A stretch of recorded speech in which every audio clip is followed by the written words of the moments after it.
Hey everyone, it's Michael and Matt and Ruben from Bullion Now, bullionnow.com.au, bringing you Friday. Again, we've made it.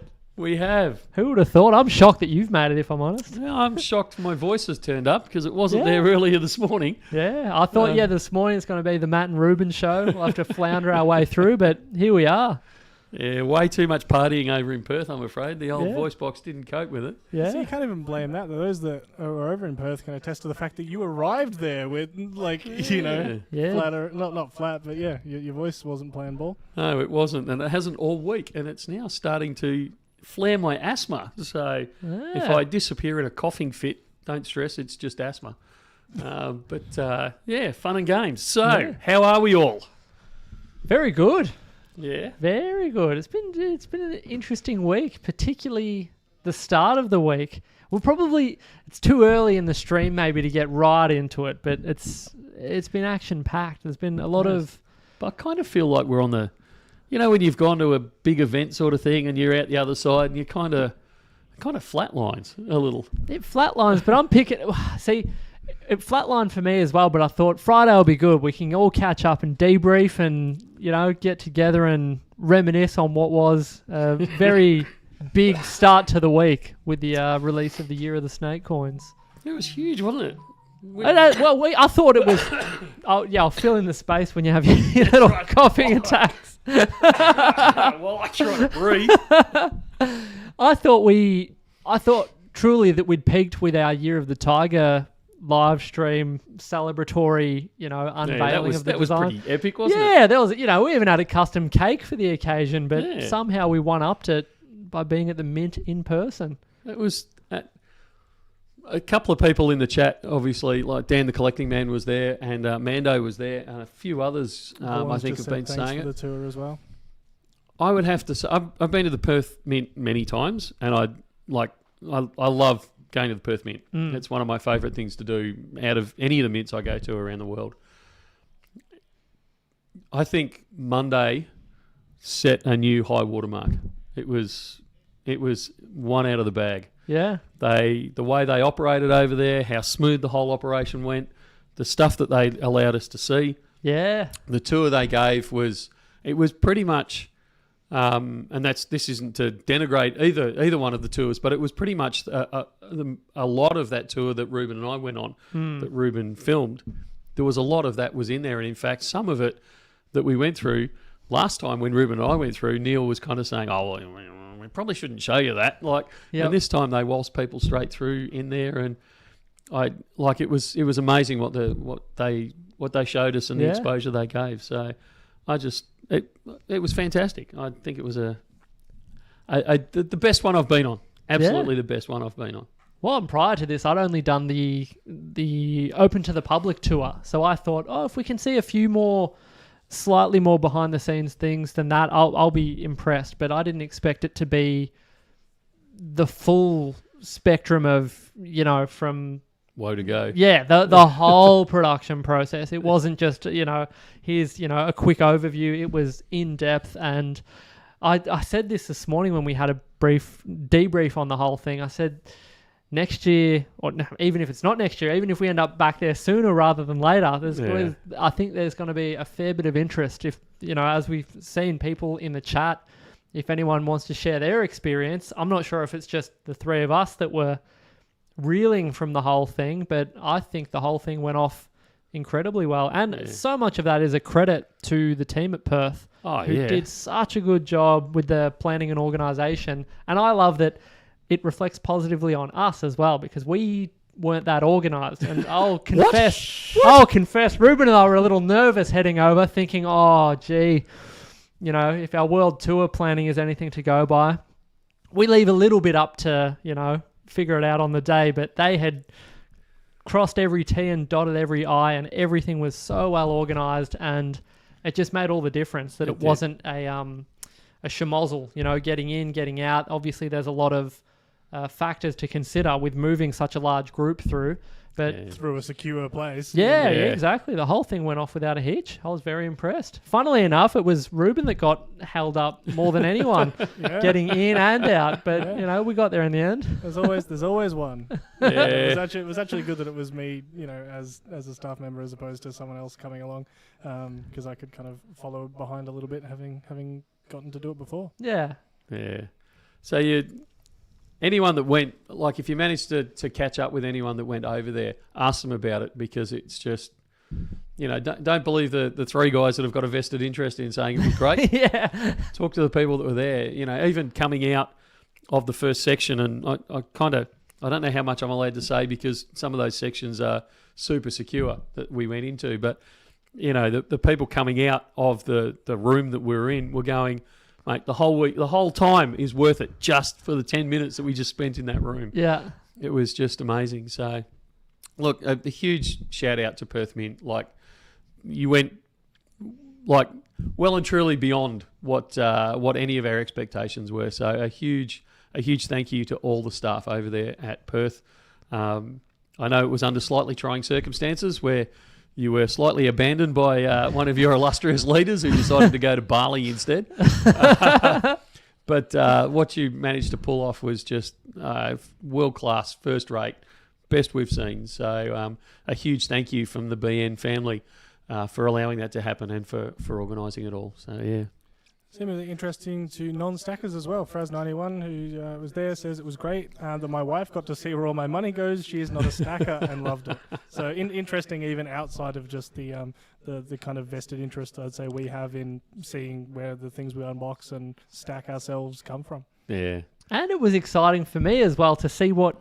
Because, look, I'll be honest, I had a little bit of crippling FOMO when the two of you got to go over and do the initial tour, but it was so cool to go there and see things that you'd referred to, like the threshold that they have for quality control, actually seeing that in person. And, look, there's a part of me that in the back of my mind, hearing you say, there were coins in there and we couldn't even see what was wrong. And I thought, I bet I could see what was wrong. But I can confirm there are a couple that I looked at and thought, this is perfect. There's nothing wrong with this coin. So it just highlighted to me the standards that they're operating at. I can't imagine any other mint being at that level and having that attention to detail and just such a high benchmark such a high standard that they hold themselves to. And when we would ask, this one seems pretty much perfect. Like, we can't really work out what's wrong with it. And they say, but we have there is a standard. We're not going to deviate from that. It's just not worth it. And then as a result, you end up with, large quantities of seemingly perfect coins that are, going to be recycled. But it was lots cool. of offers from people on our tour to buy those kind of seconds products, with a discounted rate.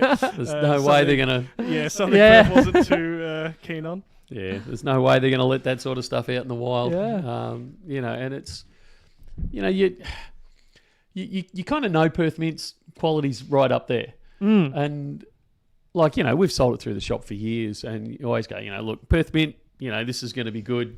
Some of the other mints you go, this could be a little bit hit and miss.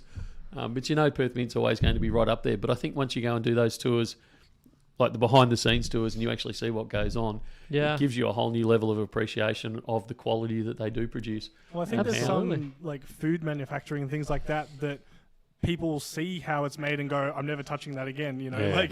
It's quite the opposite experience to see how it's made, and to have the experience of seeing how it's made and still going, hey, I want to purchase this, I want to be involved in this product, and for us to be, sitting here singing their praises after having viewed it, I think, is absolutely a testament to it.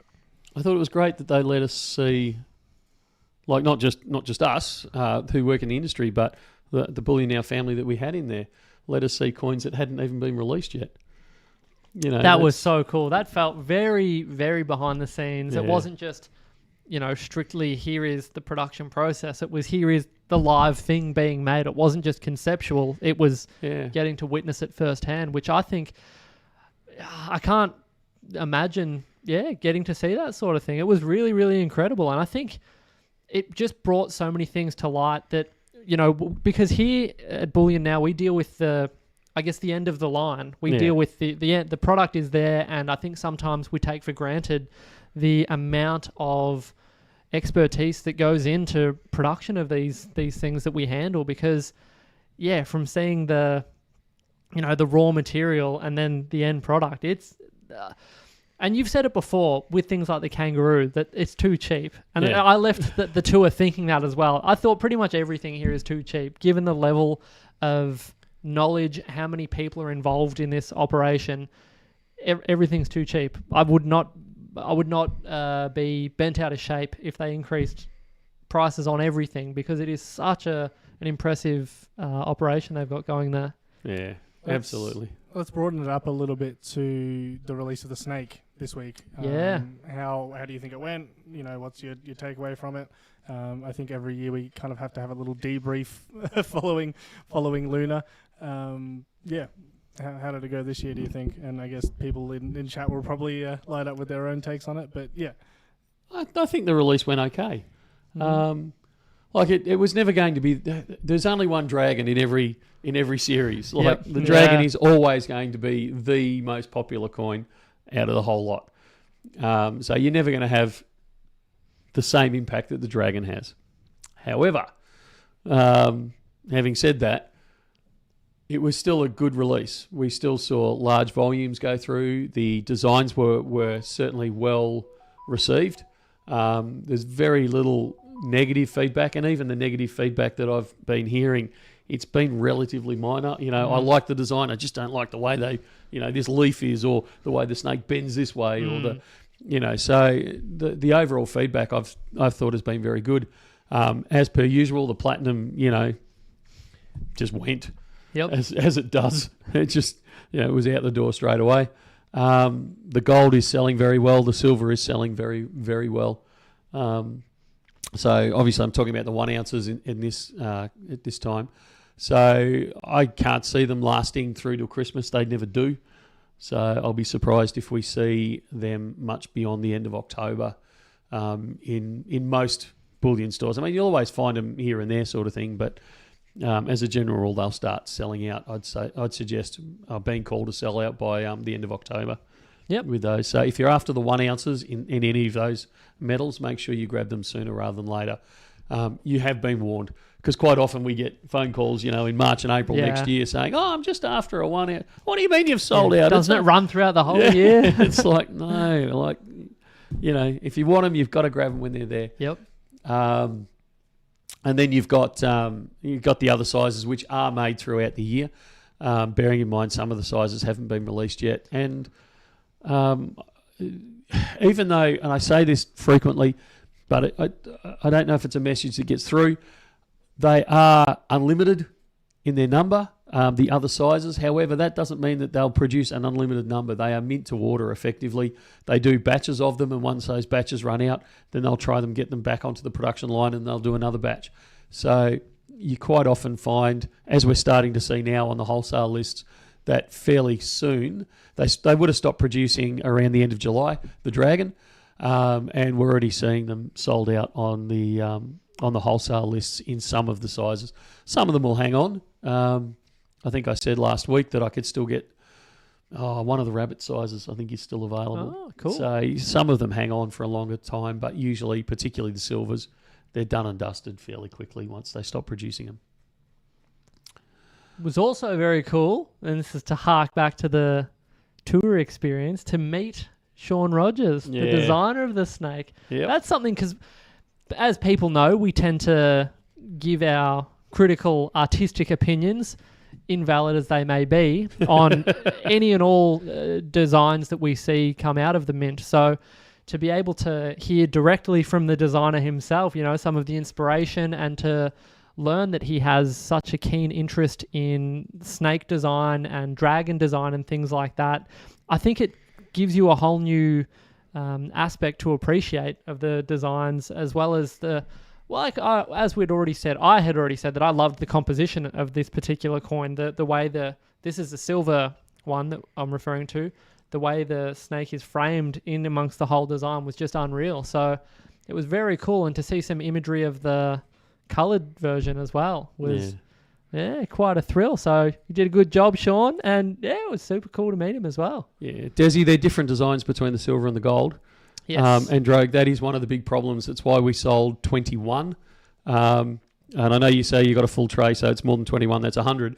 But you always need to buy that one or two extra beyond. Otherwise, you end up breaking your roll or your box or whatever. So whenever you want to buy 100, make sure you buy 101 or 102, because there'll always be one more that you need to hand off to. In your case, your newborn niece. So congratulations on the new member of the family. Yeah, very exciting. It was interesting talking. He meant designer, apparently. The same designer for the silver and the gold, which it was. Oh, okay. Yeah, no, it was the same designer for both.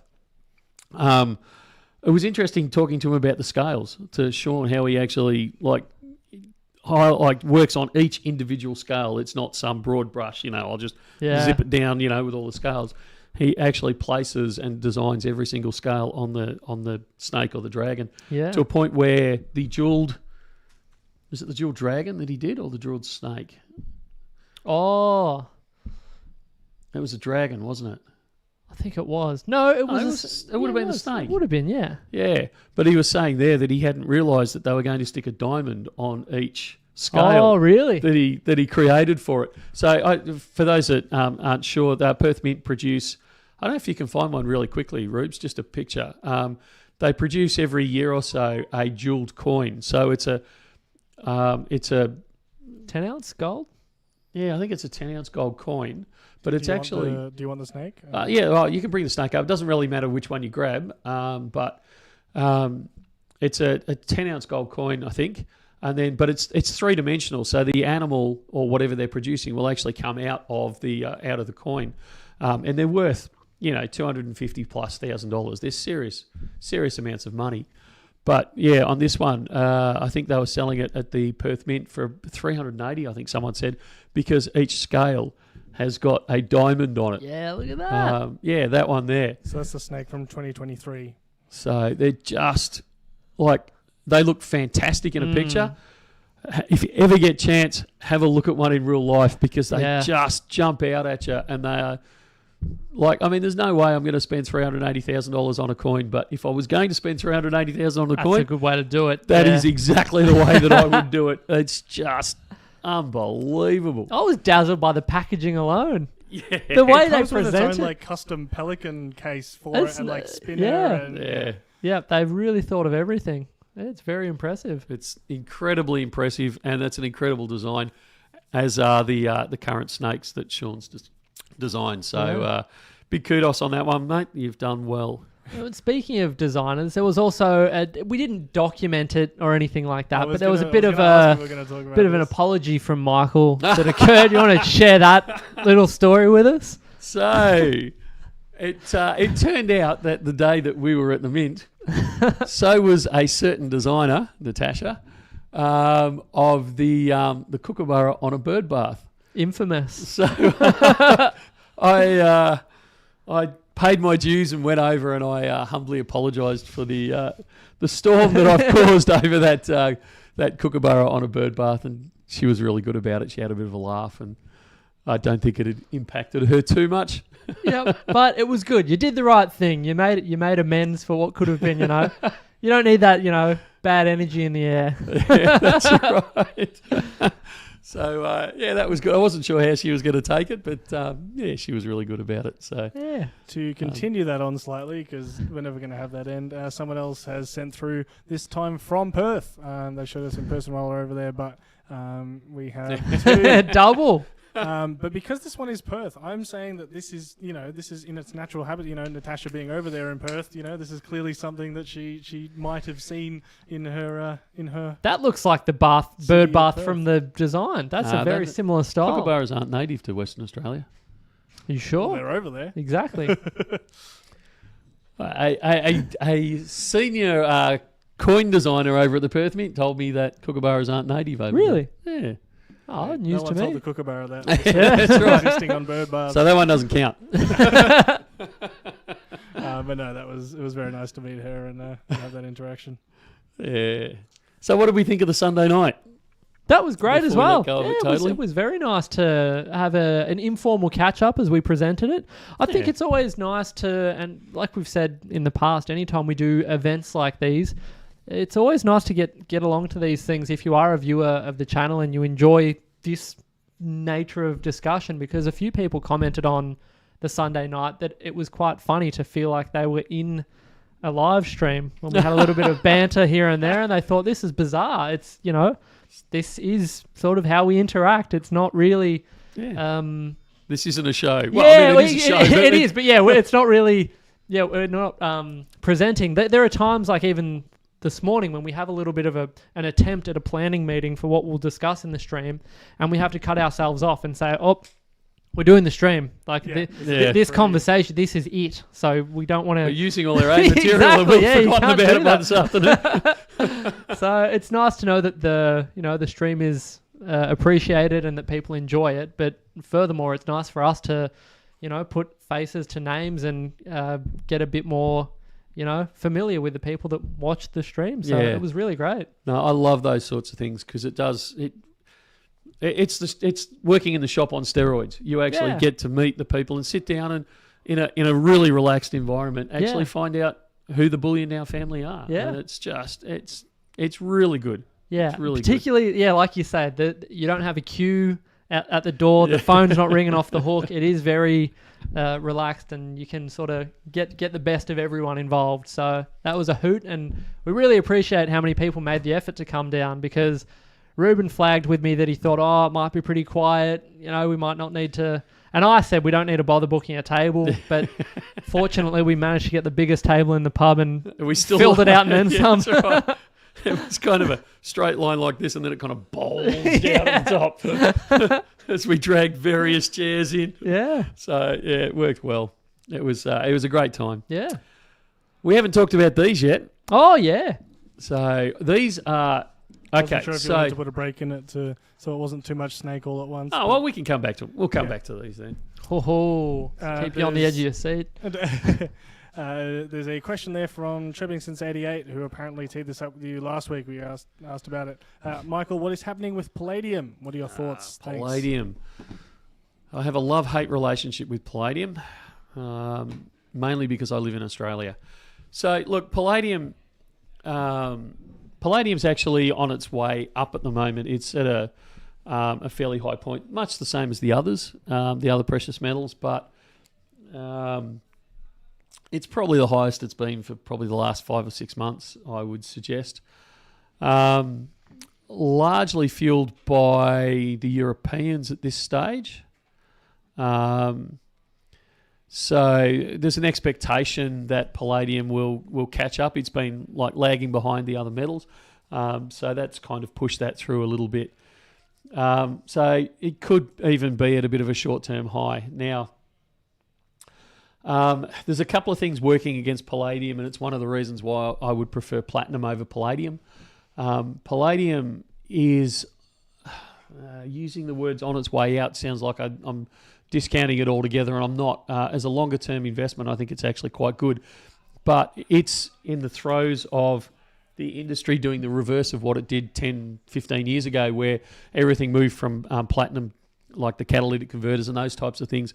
They moved over to palladium. Well, they're now reversing that. The auto industry is moving a lot of their catalytic converters now back to platinum. So we're starting to see that that overhang of palladium in the market quite a bit more than we do for platinum.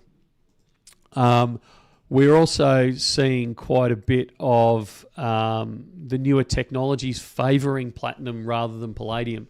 So not only is it losing those catalytic converters, it's actually losing out on a lot of the new technologies. So while I like palladium in the long run, I think it's got a lot of things going against it in the short to medium term.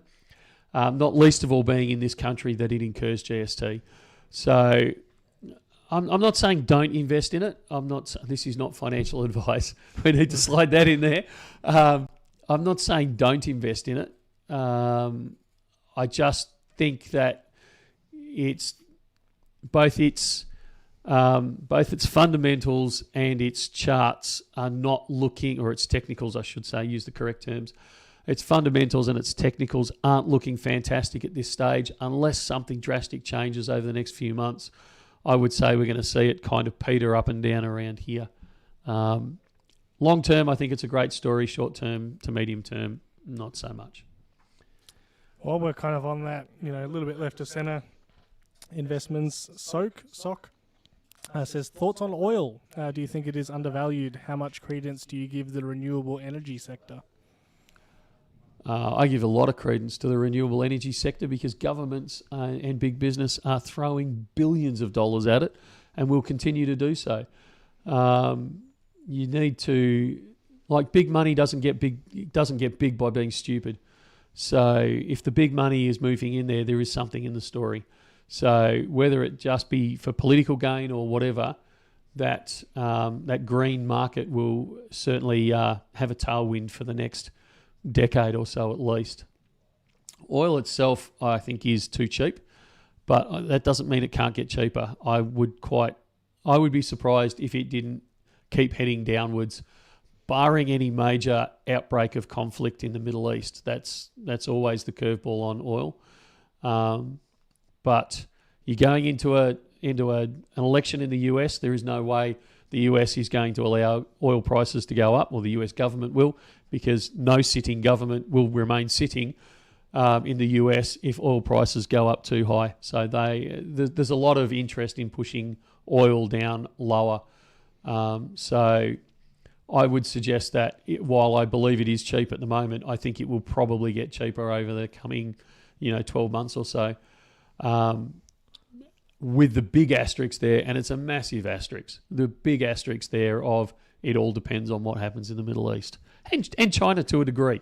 If China all of a sudden gets its act into gear and its economy starts working again, that will drive the demand of oil right up again and will drive the price up. But I suspect China is a basket case for a while yet. I want to get into the 3 coins that are sitting there on top of that box. This was last week's failed attempt. The week before as well. Oh, really? The week before. We've been sitting this is 1 month in the making. Yeah. So definitely want to make sure we highlight these. I wanted to kick off though. I've got a photo of them, but I thought it'd be interesting to approach them in black and white first. I've taken them all next to each other, but they're all in black and white. So okay, go for it. Because you can't actually tell. So this is actually a sellback that we had. I don't believe these are new ones. So somebody came in and sold us back 1 gold, 1 silver, and 1 platinum philharmonic. Mm-hmm. And this was interesting on many, many, many fronts. So you can see the similarity of size and design. Normally, like the kangaroo's the classic example. So it's really easy to tell the difference between a platinum kangaroo and a silver kangaroo because the platinum kangaroo is about half the size of a silver kangaroo. Yep. The fillies are all pretty much the same size. I think they make them identical. I think it's just the thickness that changes between them and the reading on the edges. Yeah, I was just going to say, did you get photos of the reading? I didn't. I figured you could potentially highlight that in person if I gave you a glove, maybe. And look, I can open them up. I'm quite happy to. So, yeah, we might need a glove. I don't want to handle them without, even though they are only philharmonics. But this highlights a couple of different things. One is the fillies look cool. They're super cool. Multiple medals. So, that's the cool part, or that's part of it. But the other thing is they have done different styles with the... so while the faces look identical... what I might try and do is hold 2 of them next to each other. If I can do this without doing any serious damage. So even I can't tell. I haven't got my glasses on though. So right there, you've got the... Just hold them there. You're going to have to get a heck of a lot closer. Yeah, there you go. So you can see there, that's the gold and the platinum coins. And if I could stop shaking, you might be able to see a bit clearer. You've got the gold reading there. It's quite well spaced. And then you've got the platinum. It's got what I would consider to be normal coin reading, where it's quite close together. And then if I can manage to do this without scratching anything, you've then got the silver, which has absolutely no reading at all. Again, can you... that way. So you can see there on the silver one, which is now leaning up against the platinum one, there is no reading at all on it. It's a smooth finish. And they are, it actually highlights the, if I can part them out a little without touching them, you can see there the difference in thickness between the different coins. So particularly with a lot of coins, you have to be really careful with a lot of these designs. If you're going to buy opposing or different metals in all of this, because you may be able to quite easily tell the difference, but you may not be the one who actually has to tell the difference at the end of the day. I know there's some products that I've got that I will never sell that my kids will end up selling, and I need to make sure it's very clear to them which ones are silver and which ones are platinum, because in a lot of circumstances you cannot tell the difference unless you're quite experienced at these sorts of things and you're aware of the fact that these similarities occur. So you don't want your kids, you've put away your hard earned to invest in these types of things to pass down through the generations. You don't want your kids or your grandkids or anything like that selling your platinum coins for silver prices because they don't actually realise what type of metal they are at the end of the day. So I thought that was a good way to highlight it with the fillies that all came in at the same time. Yeah. It's a really good one, that one. So just be aware of that. Take that as A, wow, aren't the fillies, don't they look great? B, they're the only one that kind of does that same size across the whole range. I can't think of any other coin that does that. No, not even the world famous Canadian maple. Yeah, no, they're different sizes. Yeah.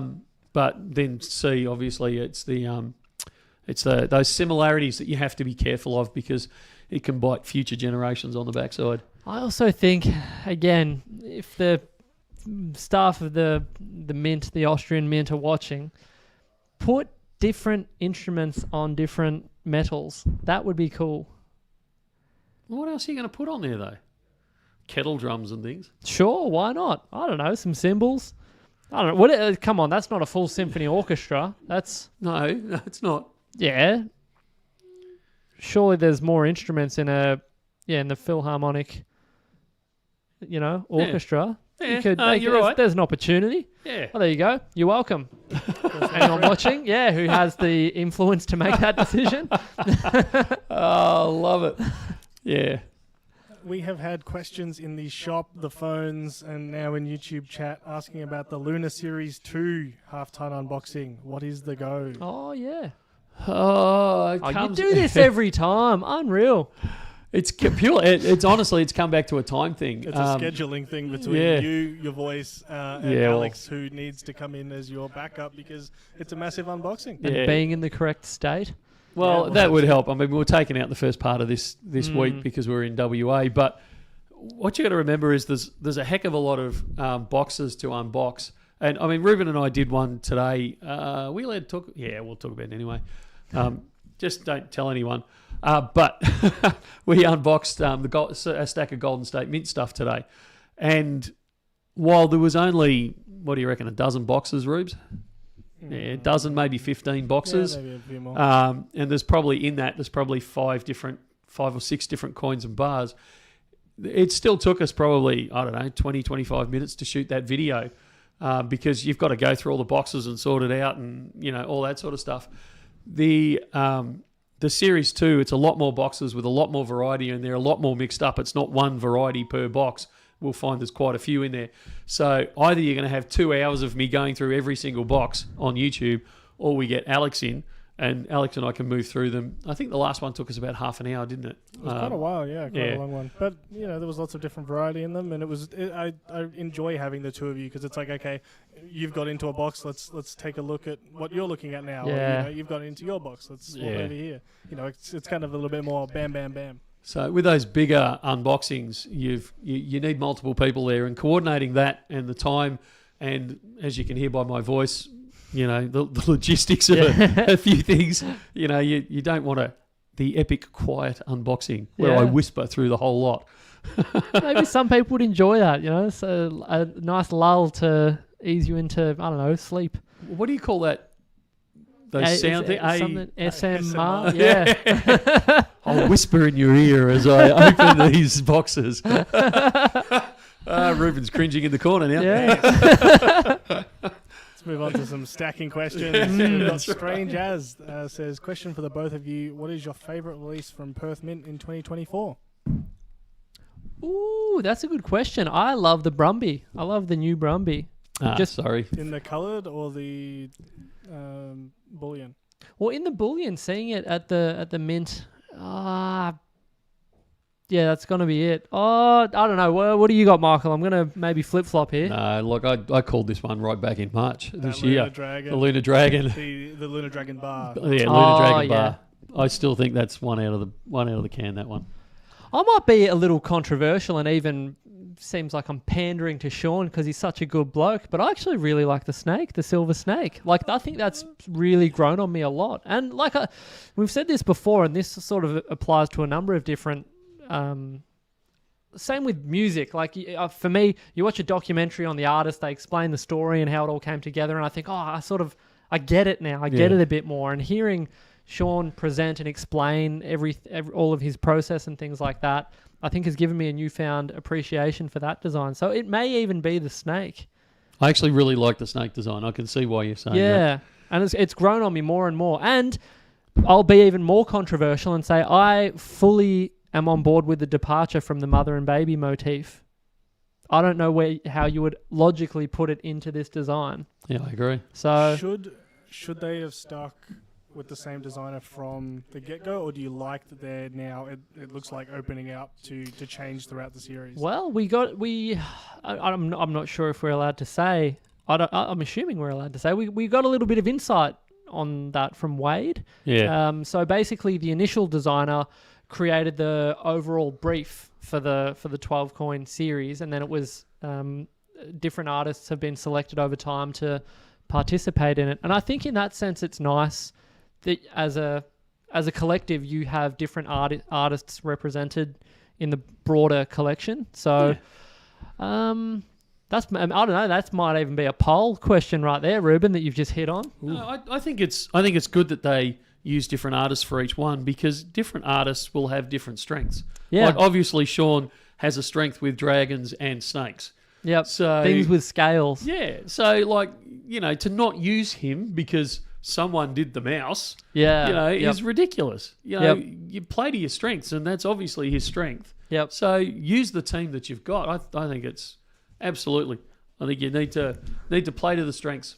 And that was cool hearing from Wade in that sense as a senior designer, that he quite literally does that. He looks at a brief and says, okay, well, Lucas has a skill set which relates more so to this, and has done similar projects, and it's not an arbitrary selection process, the designs, and I think that works in their favour in a big way. You end up with better outcomes. Absolutely.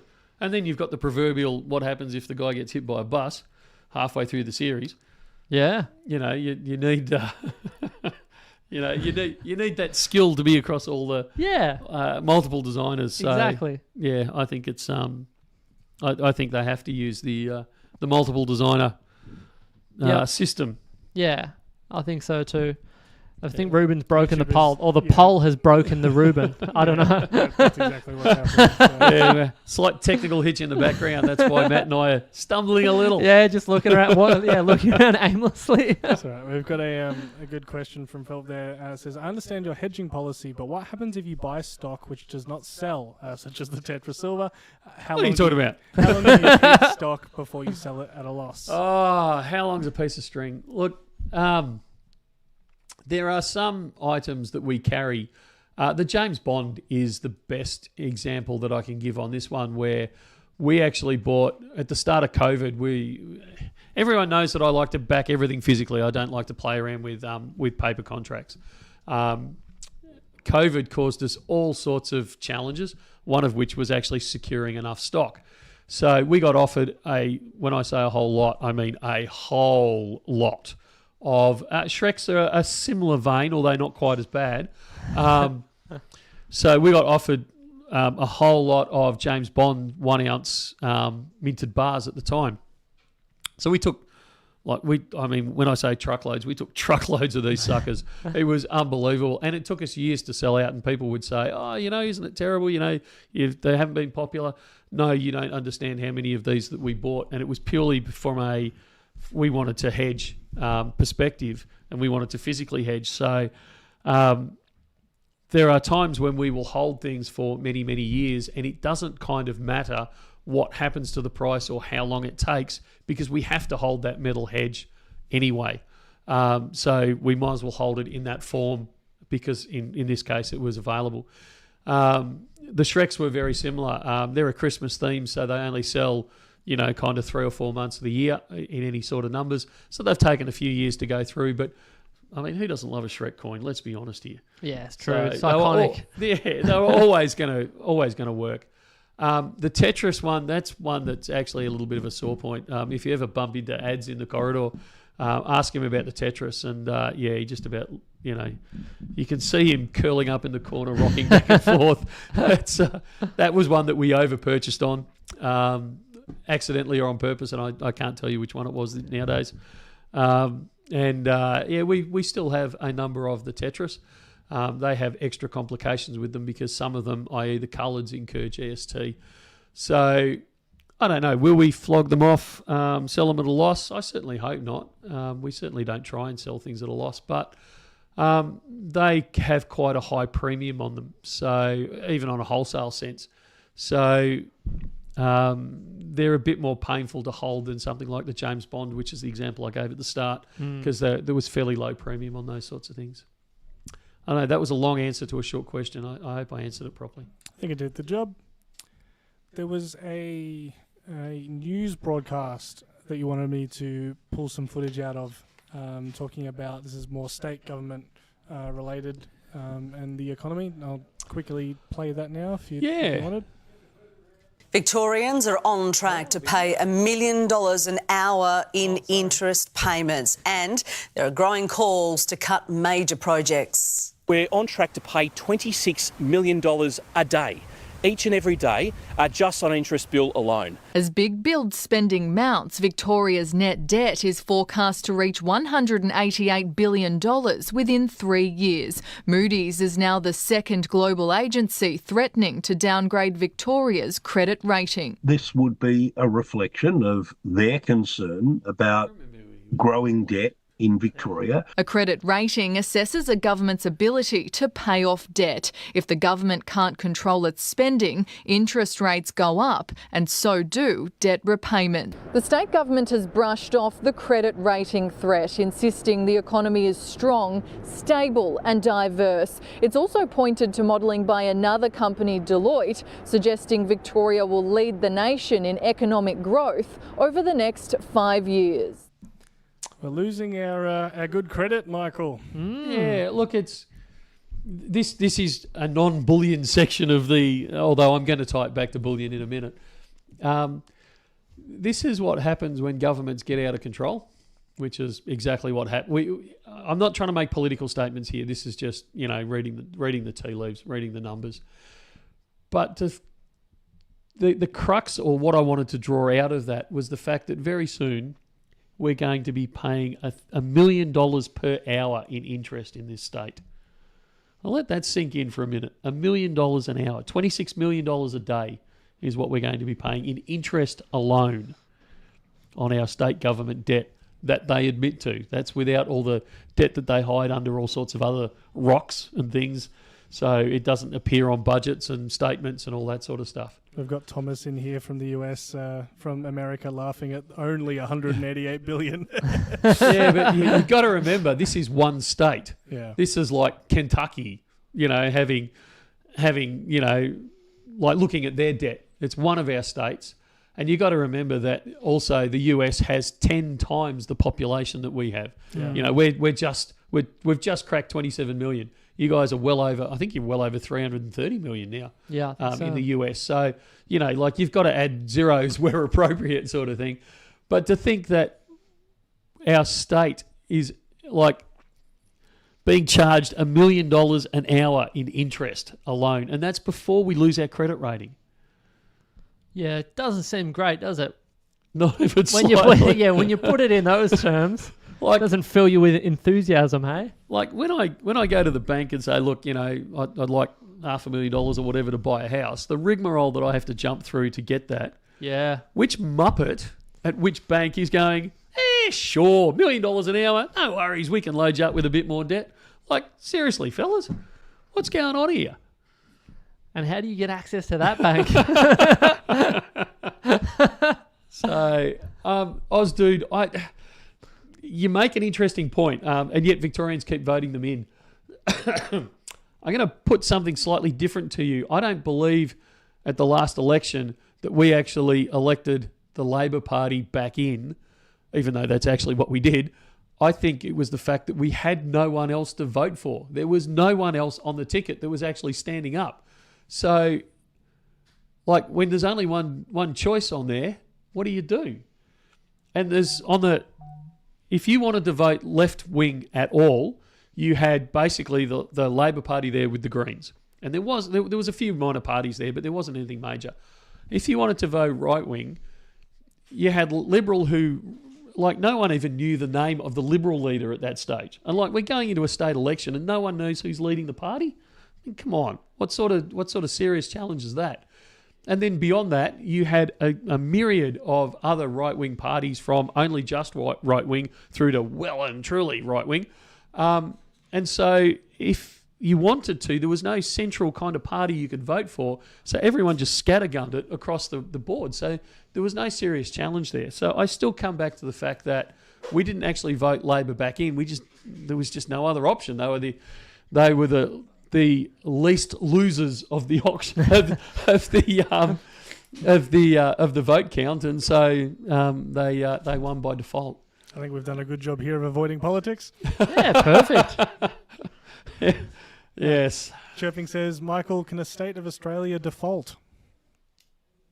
Well, I mean, countries absolutely. So at what point does that occur then? When they stop paying the bill. They say, no, get stuffed. We're not making our payments. So countries have done it before. Russia's done it a couple of times, several times. You can absolutely default on your debts. What happens in the event? So Victoria says, hey, we're tapped. We checked the piggy bank. You wouldn't read about it. There was a hole in the bottom all along.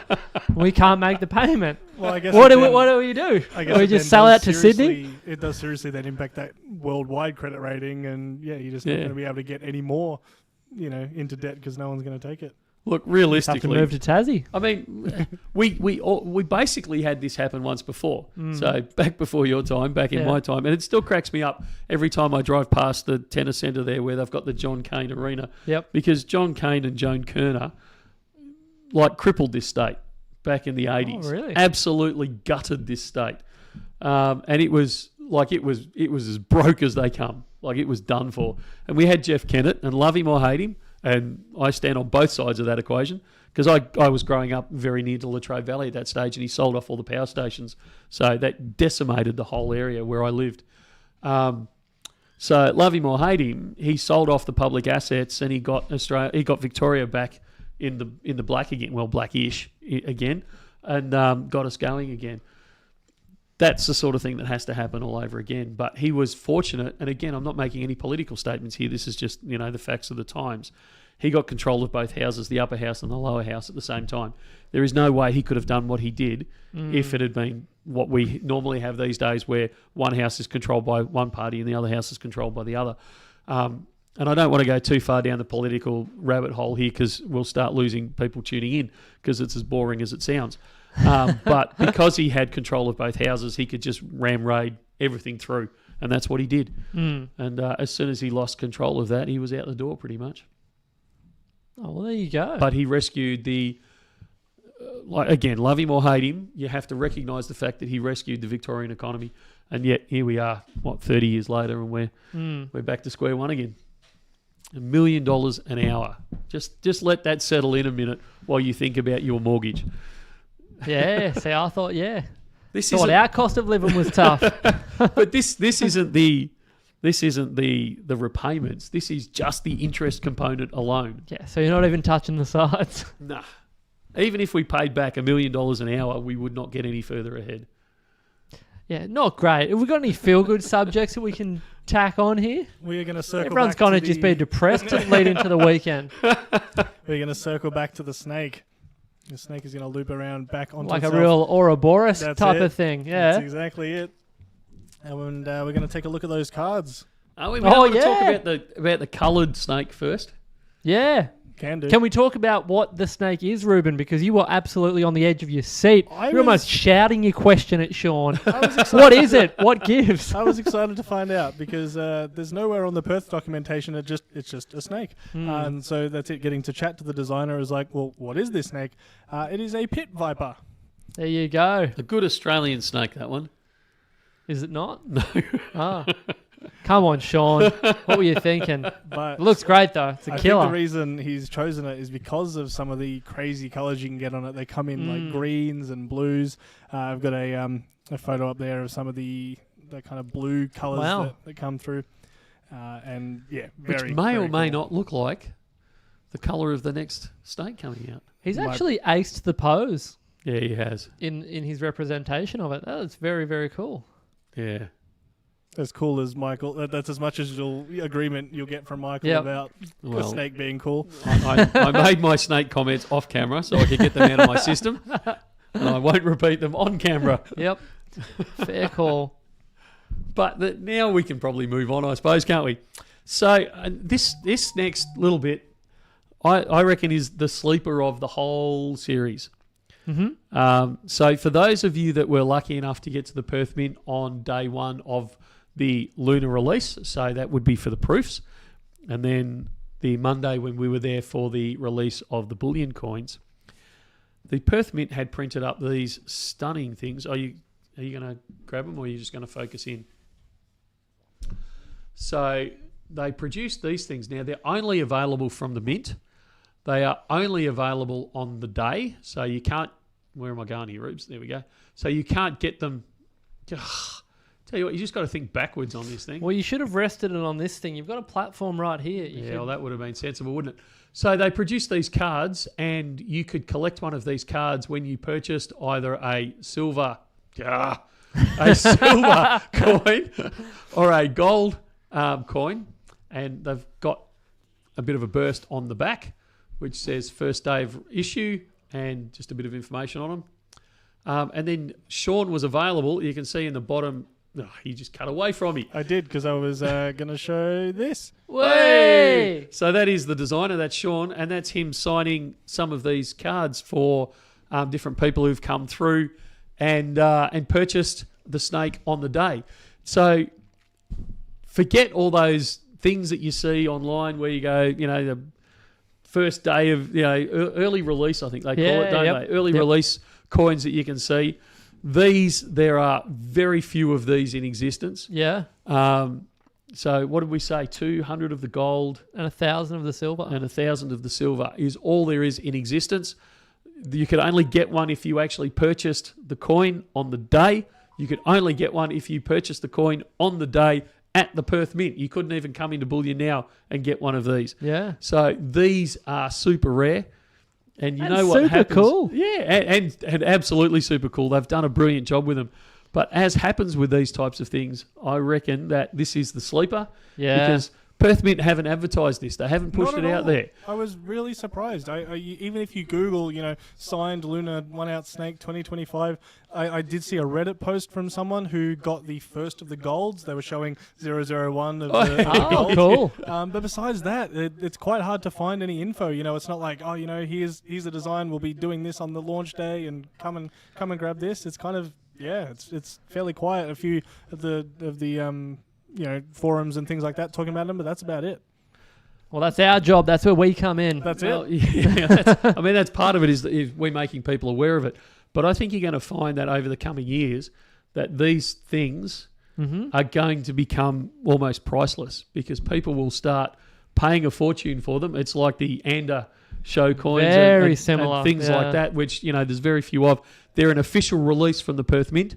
It's not something that I dodged up in the back room or anything along those sort of lines. Yep. This is an official release from the Perth Mint to prove that you've got one of the very, very, very first coins on the very, very, very first day, purchased actually at the place of creation. Yeah. Did we acknowledge that it's also signed by Sean? Yeah, and I think I did, but if maybe I didn't, wasn't paying attention. and also signed by the actual person who's done it. They're all numbered, so you can't just get out the photocopier. Each one is numbered there, and so if you've got one, I would say you've done incredibly well. It's going to, this is not financial advice. I would say it's going to massively increase in value, far more than the PCGS ones and those types of things. And if you haven't got one, but you know how to get one early on, I would strongly suggest it's a worthwhile investment to get one early on, because look, it may come to nothing, but I suspect that within 2 or 3 years, day one, I don't think Perth Mint actually understands the can of worms they've opened. And I reckon, I think we tried to flag that. Like you're waving the red flag, saying prepare. But in a couple of years, so maybe the horse, but whatever. I actually don't know what's after the horse next. Yep. But whatever kind of follows after that, I think you may find that the queue to get into the Perth Mint will be out the door, through the gates, down the street, past the traffic lights, the whole box and dice, because these will become the thing to get. Which is why we will retain a standing tour arrangement for each, Lunar release. So you're also in good stead if you're part of the Bullion Now family now for future Ground potential floor. opportunities. Yeah. And yes, the designer was there on the day. He was there signing, and that was the photo. Ruben took that photo live as he was signing probably some of these. Yeah.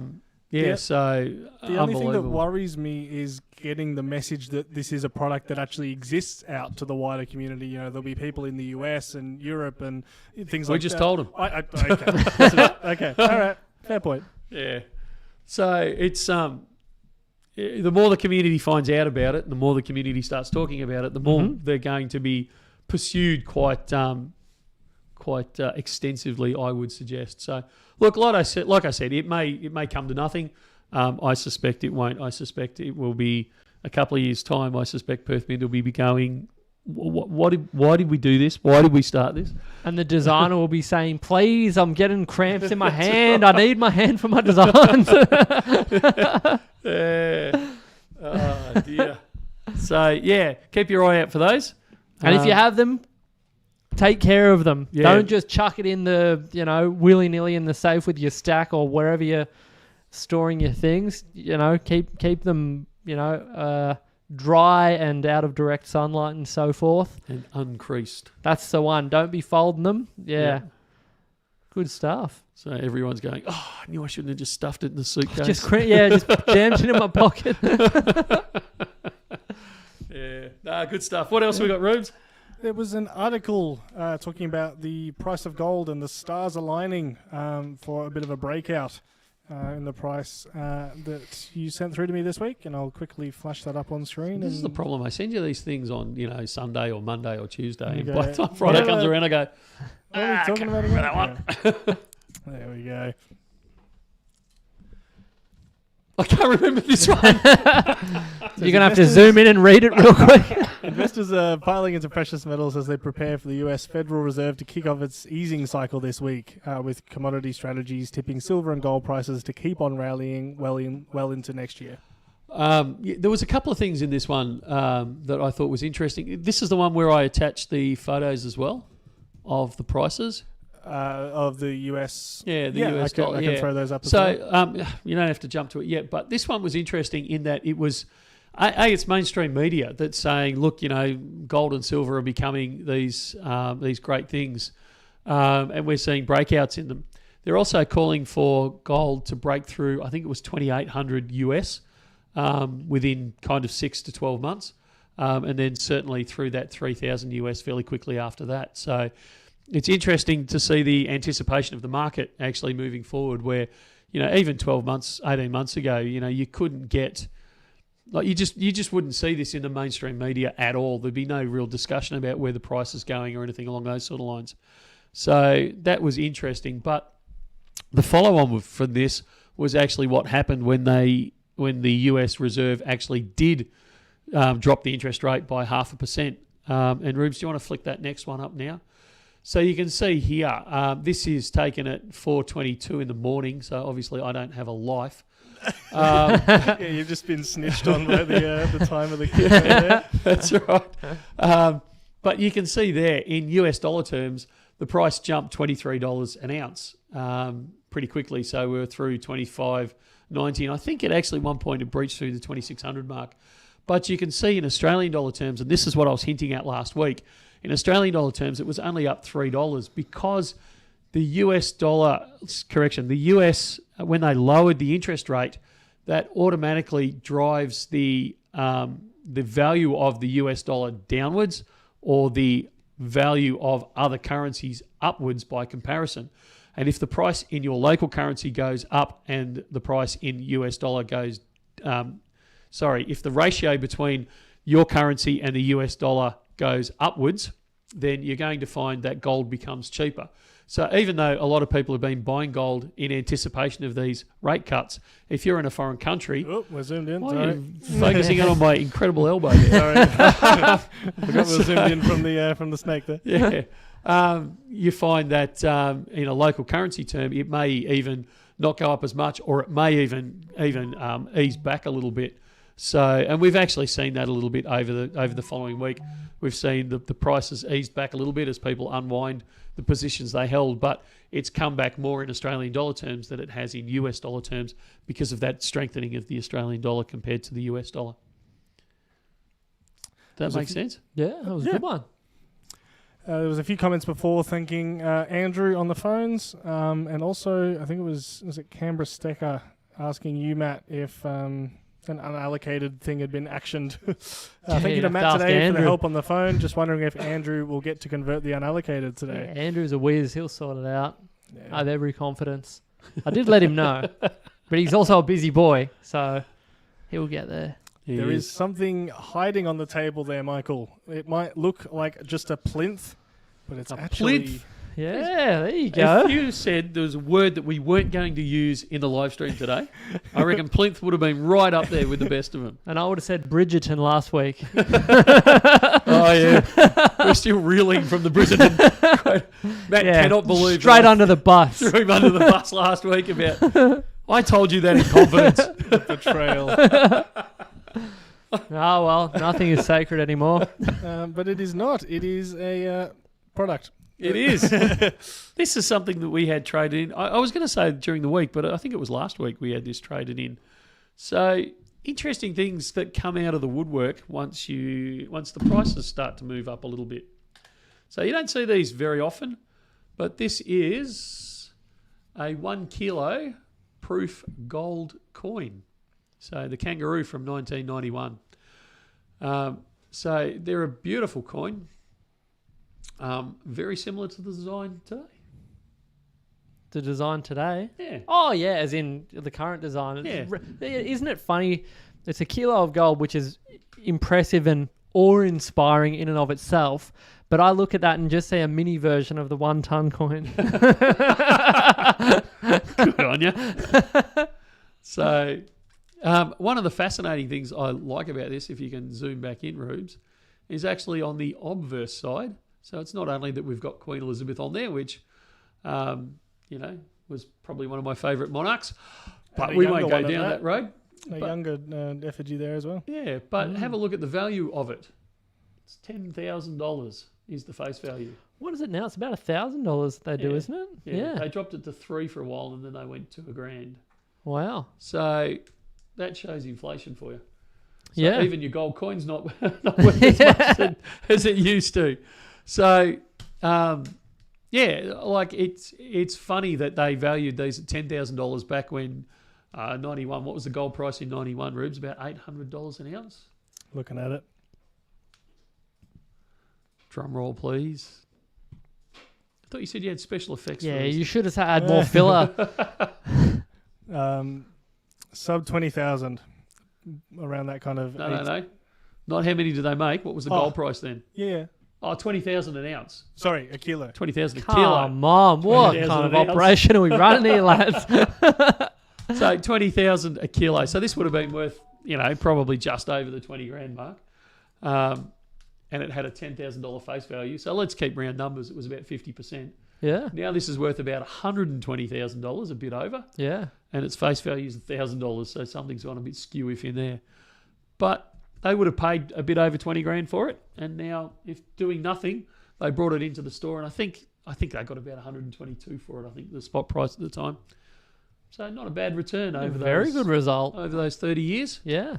And I just love that box as well. Super cool. And you've got like the little cert, almost like Little scroll, yeah. At the bottom cool. there. It feels, hear ye. Yeah. Read all about it. That is beautiful. I love it. It is. They did a really good job back then. No more of 100 of these coins will be minted by the Perth Mint. Wow. And this one was number 43. Cool. So there you go. And it can be yours for the meager We're price. Do a little auction starting at $1, or starting at face value. Look, it is up for sale. I don't know what the price would be. And how do people... Yeah, if someone wanted to acquire it. What's your email address, Rubes? So, look, it is for sale. I don't know what... I don't know. This is your business, mate. Yeah, so what do you reckon? About $800 over spot. There you go. What a bargain. Yeah. Because that would include GST. So you've decided to just give it away is what I'm hearing. Yeah. Unreal. Well, there you go. And you can email Ruben, who kindly asked the question as to what you do. Email live@bullionnow.com.au. Yeah. Pick yourself up an award-winning design, the red kangaroo. Yeah, it is. So there and you it still go. comes in its... Is this Jarrah, this one? It's from the era that I know they did use a lot of Where- Jarrah. check the What's it? scroll. I don't know if the scroll will tell me or not. But we'll have a quick look. No, it doesn't tell me. It just says it's a presentation case. The gold tends to be the important thing to focus on. Yeah, that's It sort does, of the but- main event. Yeah, but if you're going to have one of these and you're going to display it, I mean, what a way to display it. It Yeah, just, absolutely. It's much better. Oh, here we go. I'm going to be slightly controversial. I'd say it's someone far like better you. than some of the modern coin display boxes that we get out of some of the major mints, particularly the major government mints. And we won't mention anyone, Ram. But Yeah, it's nice that it's not just me that gets wound up on these little issues. But I agree. I think that period of time, the 90s in particular, seemed to be almost like a golden time for high-end packaging that sort of, in my opinion, does the coins justice. And I think now having this even more of a deeper appreciation for what goes into the production of these coins, you should just go, if you're going to go the whole hog and put it in a nice box. When you're designing a coin that's going to be $120,000+, and you skimp out on the packaging, so it costs you, $1.50 instead of $5. Yeah. Come on. It's a bit lousy. Yeah, just bake it into the price. It'll be fine. Yeah. So there you go. If you'd like to consider buying that, live, LIVE, at bullionnow.com.au, and you can if you're first in, best dressed on it. Cool. There has been a few people asking us to comment on the next in the Commander series out of Scottsdale. And I've got that thrown up there. What do you think to them? It's cool to me at first, we've said this last time when we looked at the silver, which I think was Napoleon we looked at. Yeah. Really cool. Almost looks unfinished though. Yeah, I'd agree It with looks that. like a bit like a work in progress, which is kind of cool. And again, now having even more of an appreciation for the whole process, it reminds me of a plaster mold. Yeah. Like that stage of the design where the fields haven't been, fleshed out, so to speak. It's cool just as a point of difference, but yeah. Reminds me of the is it the Spanish Lynx? Yes. Yeah. 1 ounce gold, where it's just, this is what the coin is. It's got this simple design. Bam. It is what it is. Yeah. I don't think it's for me personally. But What's on the obverse? I don't actually know. I can pull that up. One moment. We all go silent. Yeah. Cool in the sense, though, that it's something different, I think. And even if it's not you know, and I think I might agree with you, Ruben. It's not particularly my cup of tea, but I like the idea of any kind of point of difference on coins where people can, you know, start up a new collection or, you know, getting into something a little different. You're not impressed, Michael? It's let you down. I'm on the fence with this one. So I don't mind that's actually kind of... Yeah, I'd say that's my preferred side of the coin. That's cool. Yeah. But look, I don't mind the other side. I don't mind the basic. Yeah. Or even the rustic. Like if it's a bit of a rustic look, I don't mind it. Mm-hmm. But it would depend on its price point. Yeah, that's true. That's fair. I think that's what would decide for me. If it was a cheaper price point, I'd probably grab it. Yep. But if they're saying, oh no, this is a collector series and it's a a higher price point and those sorts of things, I think you'd lose me at that point. Here's a question for you then, and we're getting way off topic. Oh, although we're in the same arena. Well, at least we haven't started about aviation yet, but keep going. That's coming. Don't worry. Anyone who's wanting to learn a bit more about planes, it's coming up soon. What do you think of the Royal Mints, the Royal Seals that they're doing for the Royal Mint? I'm not stuck on them yet. You? You're not stuck on them. What do you mean? Is that a pun? No, I didn't mean it as a pun. What? At first, I was really into it, and now I've sort of started to. Yeah, I don't know. I wasn't enamored with them. I wasn't I didn't think, oh wow, that looks. Yeah.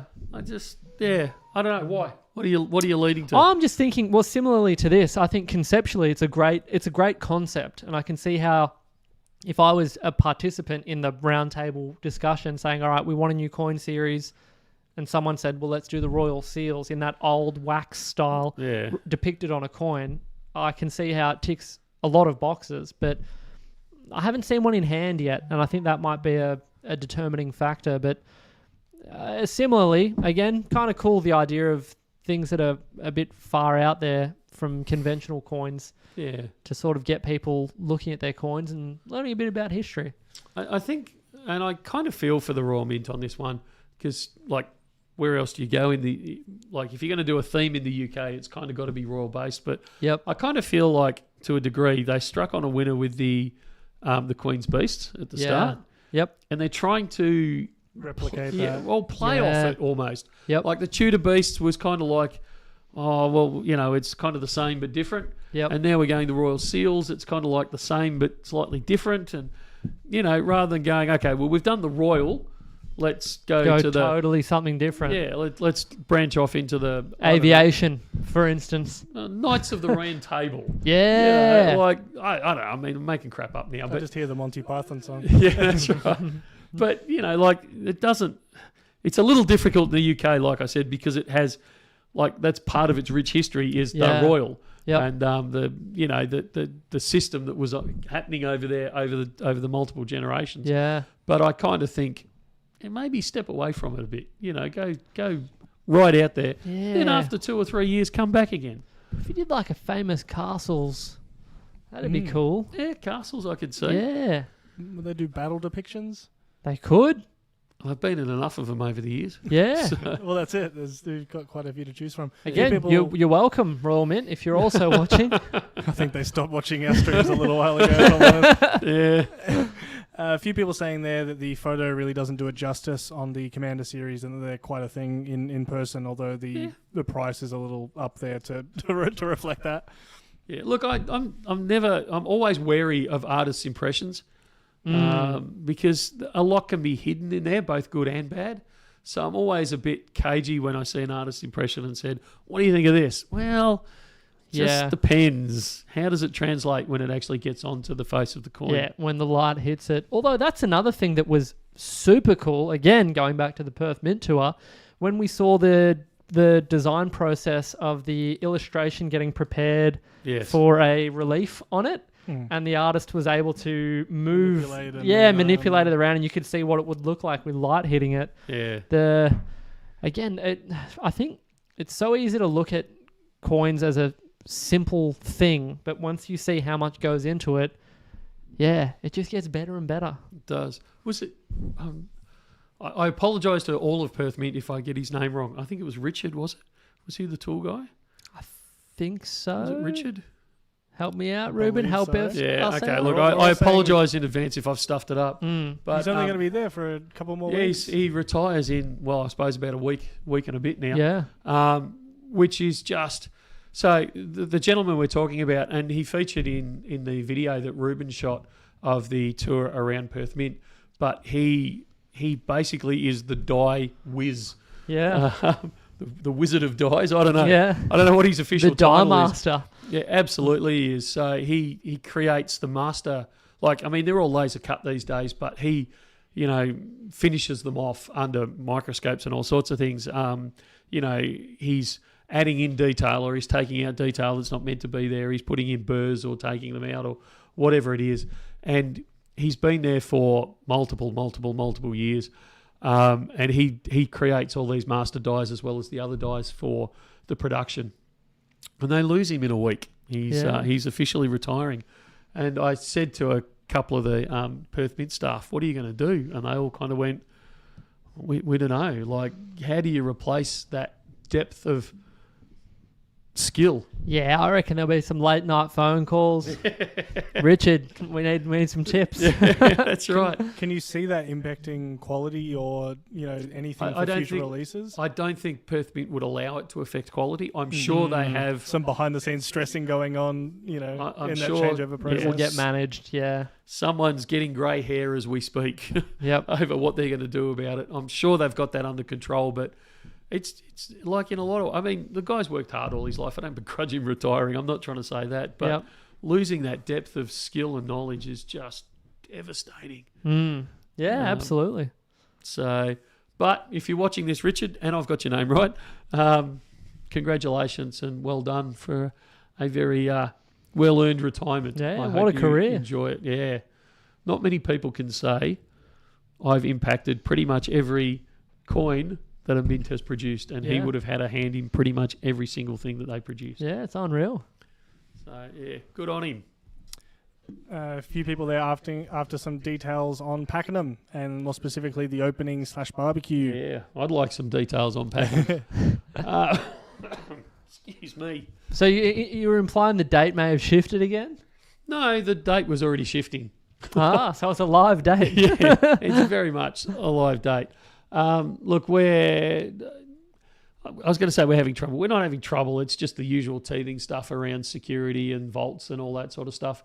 It always takes longer than you hope for. And it's taking longer than we'd hoped for. But we're getting along there. So we will start. There will be a presence there fairly soon.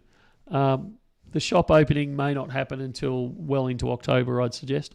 But, it will start happening and we'll have a big announcement there. But as far as somebody asked about a barbecue out there and that sort of stuff, we'd love to do it, but we're probably talking end of October before we officially, we might do a soft launch, but before we do an official launch, we're probably definitely, how's that for good English?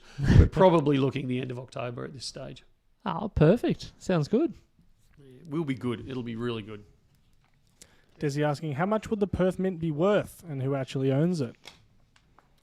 Well, the West Australian government own it. How much is it worth? Well, we're in negotiations at the moment, so I'll get back to you on that one. I love that. We're working on lowballing them, hoping they don't realise what they've got. Well, it's a political hot potato. You don't want it. Exactly, with all this lettuce leaf talk flying around. Yeah, that's right. We haven't talked about, and you guys both referenced it last time you did the tour, but I'm going to drag us back in there one more time.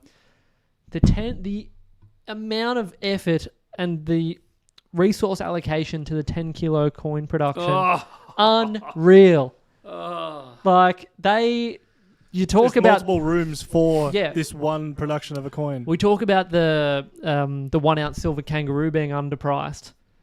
The 10 kilo silver should be 40 grand minimum for the amount of the amount of real estate that's taking up and the amount of effort that goes into that production. Unreal. So I very much look forward to seeing a 10 kilo snake. Yeah. Is that to say that we're gonna get some, right? We haven't seen the dragon We yet. haven't seen the dragon yet. Oh yeah. There was some pieces that they said were for 10 kilo coins sitting there whilst we were over there. So I think I remember that. That was cool. I think we might have seen the dragons. The pieces of silver that will soon be turned into 10 kilo dragons, which is very exciting. We'll be seeing some, right? Yes. Yeah, cool. Yes. I actually talked to Perth Mint about the 10 kilo late last week. Ah, very good. I look forward to that. Yeah. It's weird to have it releasing after the snake has now launched. It's, you know. Yeah. Look, it's not great. It's not a great look. We'll put it that way. I think it'd be. I kind of want them to play a bit of catch up with it, and release the while they've got the machines cranking or whatever now for the dragon, just Roll straight into the snake. Just roll straight into it. Produce that. Have the 10 kilo snake be launching. Quite. Whoever's responsible for it would be laughing so much at that comment.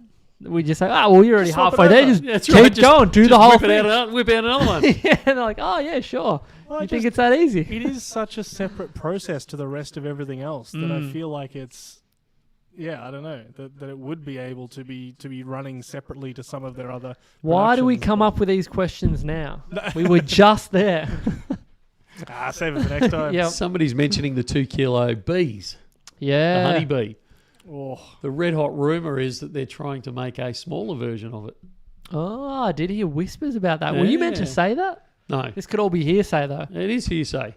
Don't tell anyone I said it either. So according to Michael... Mate, that's how some of the best designs have come out, is rumours and absolutely, hints. Has RAM released their Lunar Snake yet? Not yet. Unless you're going to tell me otherwise, but I haven't seen anything on it yet. Do you know when they normally do? They're pretty fast and loose with what they're doing, when things are coming out, what series are on, what's off, and information is always pretty hard to come by. And then you can hear something and then it changes a couple of months later. This is just a non-stop Perth Mint love fest because, It has been this week, hasn't it? Yeah. Look, can you blame us? Oh, dear. And the 5-ounce snake from Perth, do we have any idea when that will be released? We're not talking 5-ounce snake until at least April next year. So, don't get your high hopes up on that one. Greg joking that the Perth Mint is probably worth more than the state of Victoria. Oh, quite likely. I'd be surprised if it wasn't, just quietly. Yes. We need to start wrapping up, Rubes. We do. Oh, yeah. 1 million questions in 10 minutes. If you please. That number changing as well. Oh, dear.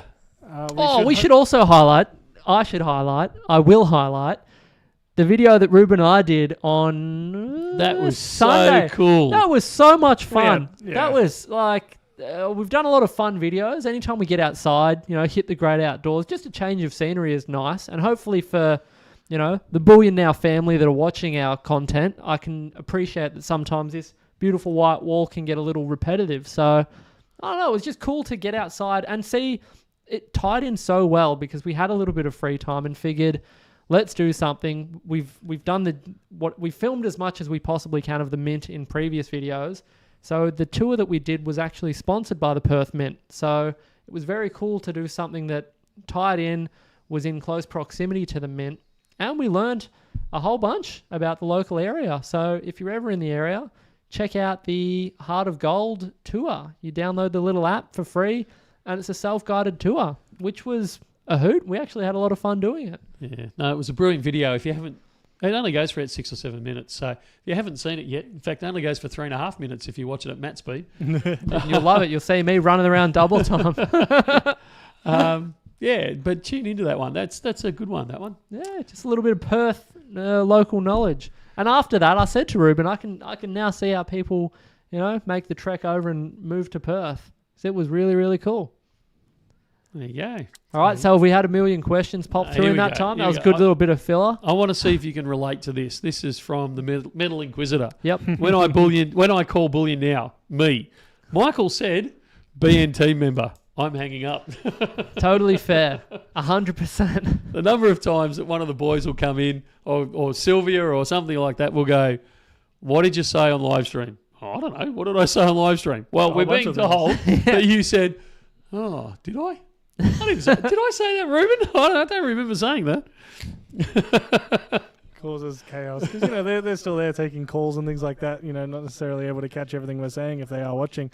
So a bunch of things slip past. It's like that moment of oh no, what have they done? Yep, perfect. We've got a couple of questions starting to roll through. Canberra Stacker, what is the highest dollar value you can post out in one package? It depends on where we're sending it to, but somewhere around about 20K. Has Michael experienced flying a crop dusting plane? Yeah, I'm not doing that again in a hurry. I do not like looking up into power lines. It's just not natural. That's fair. We've got Northern Coins in chat. Says, I'm from the UK, living in Cheshire. The new £1 coin has a bee on them. Yes, it does. Oh, cool. Looks good too. Yeah, I love a bee coin. Yeah. Do we have many customers that would buy the 1 kilo gold coin, or will it sit there for a while? It depends is the short answer on that one. We certainly do have customers that buy them. We usually find they go in phases. So we'll get one in and it'll sit on the shelf for 3 or 4 weeks, and then we'll have 3 or 4 people come in and say, "Oh, I want a kilo coin," and it's like, "Are you kidding me here? That's We've bizarre. had one for the last 3 or 4 weeks, Yeah. and now all of a sudden you want the kilo coins." So that's usually how it goes. So we don't have any trouble selling them at all, but it usually, it goes in fits and starts.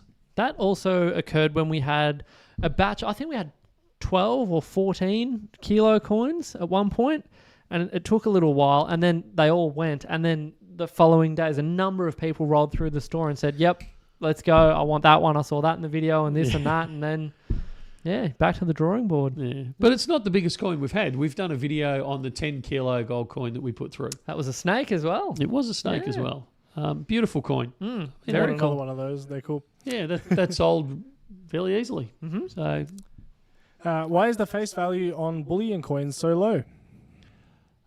It's so they can make plenty of them, because they're only allowed or permitted to make a certain amount of Australian currency dollar amount, and they don't want to blow through it by if you had to have a face value on a coin of $100,000 and you only had figuratively $1 million worth of currency that you could put out that year, because the Perth Mint is producing Australian legal tender, they could produce 10 coins, where if they stick a dollar on the face value of each one, then they can produce 1 million coins. So that's very crude way of thinking about it, but it's fairly accurate.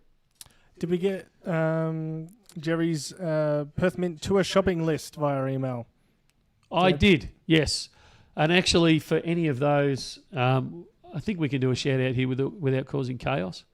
So, as I said to everyone that was on the tour, that was there with us, that has spent the money and taken the time to come onto the tour, if for whatever reason you couldn't purchase your items on the day from the Perth Mint, then you had to let me know and I would prioritise your order into the system. And we have put some stuff aside for the people that were on that tour, just to make sure they get their products that they actually needed on the day.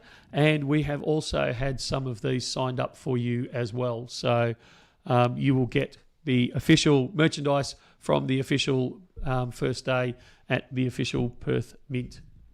So expect that as soon as the world quietens down a little bit, that you'll get an invoice for them. Why does the kilo gold coin incur GST? Oh, back one stage, Jerry, I never commented on the time your shirt was a great colour, because she blended straight in with us. Perfect. So I meant to make a comment about, you're coming in Bullion Now uniform. But it was just a busy day, so I never actually got to make the comment, but I noticed it. Sorry, what was the question, Rubes? Why does the kilo gold coin incur GST? Because it's a proof. It's not a standard bullion coin, it's a proof coin. It comes with that fancy box and the like. The scroll. Sorry, just adjusting something here. Blank planchet something BN will ever carry, or some of the intrinsic tender blank rounds. We've done some blank rounds at different times where one side's been blank. The problem you have is you can't do a completely blank one, because it will incur GST, because part of the taxation law says that it has to be either printed on there, its purity and weight, or it needs to be a recognisable product. So like the Panda it doesn't have, I can never remember which one, if it's the size of the weight it hasn't got on it, but it hasn't got one or the other, but it still gets through because it's a recognised product of that weight and purity. Did Sylvia get her sultanas? Spoke to her on Monday and no cigar. Well, actually, they're still sitting on the desk. Yeah, stuck in Treasury. Yeah, indefinitely. with their name on them. But I did make her aware of it, so she will harass me until she gets them. I'm not sure which product this is talking about, so it might be the Kilo Gold. It says, if we sold it back to BN, would we get spot? Yes. What do we got? I forgot to ask to bring my stack of 10-ounce 2020 silver bars back over the East Coast. not bringing back people's orders. Has the Platinum Snake sold out yet? And did people complain about the release? No comment. None needed. Yeah. BN has sold out its allocation, all bar a few odds and sods that I've had to put aside for people like the ones that came on the tour. Perth Mint, I believe, still has a few, but they're down to the last few, down to the dregs. Where are we at with the pre-orders on the gold and the platinum? Do we have an estimation on the platinum snakes coming through? Should be here next week, I believe. Okay. In your opinion, what is the best place or places to hide gold and silver? Somewhere that hasn't been announced on a YouTube video. Mm-hmm. Because the best place is somewhere where you don't talk about. And we've seen and heard about all sorts of things, in walls, in the top of Hills Hoist washing lines, all sorts of strange and odd places. Had a customer come in whinging like crazy because his wife keeps their stuff in the medicine cabinet in his pill tubes and things like that, so it drives him nuts. Another one that comes in and complains because they keep him in his tea caddy and he's scooping out his tea leaves and blowing all these people's top spots now. Yeah, so none of these spots, everything that's just been mentioned, forget it. Yes, absolutely. I heard Bullion Now is making 10-ounce minted silver bars and 10-ounce Kit Kat silver cast bars. Cool. We should get some of those. Yeah, really. Nice. Gold source of the XAU gold bar. I don't know as I can answer that one. Will there be a 2025 Lunar Dragon bar? Are we talking rectangular or we're talking... I was taking that as... The Lunar Dragon? Yes, no, it won't be. It'll be a Lunar Snake. Mm. So, and yes, there will be. They're releasing it, I believe, in January. Some further clarification again on the GST on that gold coin. Why would it have GST if it's pure gold? Because it's a proof. It only avoids GST if it's an investment grade product. And to be investment grade, the GST specifies it all, like the GST law. But anything that's been, anything that's a collectible, anything that's been not tampered with, what word am I looking for? Anything that's been kind of upmarketed. Enhanced, yeah, for want of a better word, incurs GST. So if they're proofed, if they're double strikes, if they're reverse gilded, if they're anything along those sort of lines, will make it so it incurs GST. 5-ounce Koala Gold 2015 Proof 70 value. I think they made 99 of them. I don't know. Matt, I feel like if any of us are going to have a rolling value on a coin like that, it's going to be gold proof. Wouldn't be huge. No. Large size gold, you're not going to get a massive collector base. 99 is actually quite a lot for something of that size. And that design. And you're looking at a niche within a niche of someone that wants to pay well over spot for something like that. So it's the type of thing that I'd expect to see sell for maybe like 20 or 30% over spot, tops, at an auction. I don't think it'd fetch a huge amount. No, I don't think it'd fetch a huge amount either. Even being 70, I mean, most proofs you would expect would come up as a 70 anyway. Well, exactly, they're struck. And particularly now that we know firsthand the Perth Mint's standards they hold themselves to, a PR 68 would be very uncommon out of Perth. Yeah. So you find with a lot of these things, even an ounce of gold, you're really limiting the size of your collector market, because it's easy to say to your significant other, I spent $100, $200, $300 on a collector coin, that type of thing. Troy, you're 100% right. It's on its last legs now. Time to end stream. Yeah, man, this is meant to be rapid fire. Yeah, but when you get to these larger sizes, there's just not the demand, there's not the market there, because people don't you know, it's well and true. It's one thing to say to in my case, to say to my wife, look, I blew $300 on a koala, a 70 issue sort of thing, and she'd go, I don't know why you do these things, but good on you, idiot. Whereas if I took a 5-ounce gold one home, so we're probably talking somewhere around about that 18 to 20 grand mark. She would have a lot more to say about it than just, you know, you're a turkey. So you know that covers around the world. All us stackers face similar issues with their significant others. I think a great example to illustrate the point quickly and efficiently is there's only 100 of these kilos. And Michael just said, and this isn't just in a private deal setting. This is a dealer with a business with overheads. It's $800 above spot. There's only 100 of those. So there you go. That's sort of... The fact that there's only 100 of them indicates what the market thinks, because if Perth Mint thought they could sell 1,000 of these, they'd produce 1,000 of them. But they reckon they're only going to be able to produce at most about 100 of them. Sell about 100 of them. So that's all we're going to produce. And if you look it up, they probably didn't make the full 100 that year either. So it wouldn't surprise me. Yeah. And particularly the koala, the kangaroo, those types of things, they don't have huge followings. It would be different. I'm not saying the 5-ounce kookaburra would fetch a whole stack more, but it certainly has a larger following. The Lunar series certainly has a larger following than the koala does. So, again, you've got to look at those types of things. Ross, we said 5-ounce lunar snake sometime next year, but we're not 100% sure yet. A question in from Facebook, though, which I will pitch at you, Matt. What gloves should I buy to handle precious metals? Are cotton gloves okay? Yeah, totally fine. You can get... Oh, they may even be Lighthouse branded. They're about $20 or something like that. But for what you're talking about, just get your regular garden variety cotton glove. But like I've said in the past... You don't really need it. If you, like for bullion, it's not a big deal. Even for collectible coins, unless you're handling a proof, which you shouldn't have out of a capsule anyway. Like if it's a modern proof in a capsule, gloves aren't really. It's not something that I dabble in. It's not necessary. My first set of numismatic cotton gloves that I ever got, I borrowed from the Australian Parliament. In Canberra. Yes. Oh, unless it has a cool story to it. Not a big deal. I must return those one day, like 25, no, it'd be longer than that, it'd be like 35 years later. Yeah, they'd take them with a pair of tongs and say, yeah, thank you, sir, straight in the bin. And a thank you to SGI Custom for the ones that we had there, because they sent them through to us. Yeah, $1.50 a pair at Coles. There you go. There you go. All right, I think that's it. That's the end.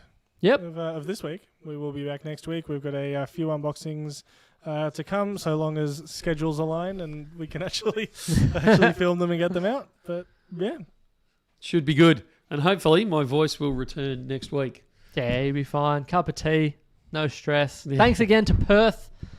What a week! It's been absolutely nuts. It was so cool to get over there, and the staff were unbelievably accommodating to everything.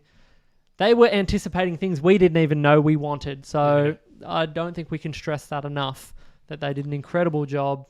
All the staff there were amazing. Yeah, they were. Weary one, if you go into Google and just Google Perth mintage numbers, it will direct you very quickly to the correct pages for those sorts of things. I just want to echo what Matt said. An amazing week with Perth Mint there. They did an amazing job with an amazing product. An amazing group of people over there. We just couldn't speak more highly of them. It was just brilliant. Everyone went out of their way to make us feel welcome and to show us their corner of the Perth Mint and what it did. So huge thank you to them. We just can't emphasise that enough. Stay tuned next week for more unboxings, more good fun. We've got Golden State Mint stuff coming through. Hopefully the Lunar 2s will be done next week. And I know there's a bunch of other arrivals sitting in and around our office. So there will be heaps of fun next week. Matt will be back late next week, I'm hoping. Yep, that's the plan. Ruben will be hanging around all week as well. I'll be here as well as the rest of the team. We will all be here having great fun and doing a lot. Can't call it EDC online, can I? Because no one knows what I mean. But the new Pakenham store will have an update for you next week, as well as possibly something with a slightly interstate flavour. Hey. We'll see cool. what happens next week. That's it for now. We will see you all again very, very soon. Thank you. See ya.